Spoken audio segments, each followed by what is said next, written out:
My name is Sebastián Vargas. I am the chef and owner of Los Felix and Krüs Kitchen. Krüs Kitchen started about 2 years ago as a very humble and small entrepreneurship idea in the middle of the pandemic. Los Felix is an effort of trying to give voice and connecting these Latin American flavors through corn.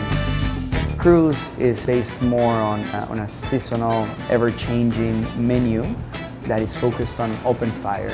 All of our dishes, one way or another, are kissed by hot embers. Our idea of a tamal comes directly from my Colombian origins. It's a tamal that the dough, it's made 100% of nixtamalized masa corn, where we flavor it with some achote, some pork fat, stuff it with smoked chicken and steam it on banana leaves, and we plate it on a sauce made of charred culantro.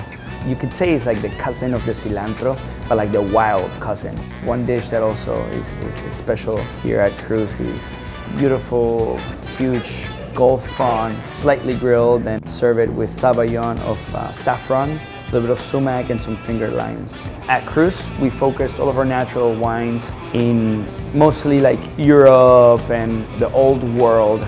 And then Los Felix is based more on Latin America and the United States. For both of our restaurants, we really put an extra effort into knowing and finding where our food is coming from. For me, it does make a difference. And people come here and they taste that without knowing where it comes from. And when they do, it's like, no wonder why this corn tastes like this. No wonder why this is the best freaking tortilla I've ever had in my life.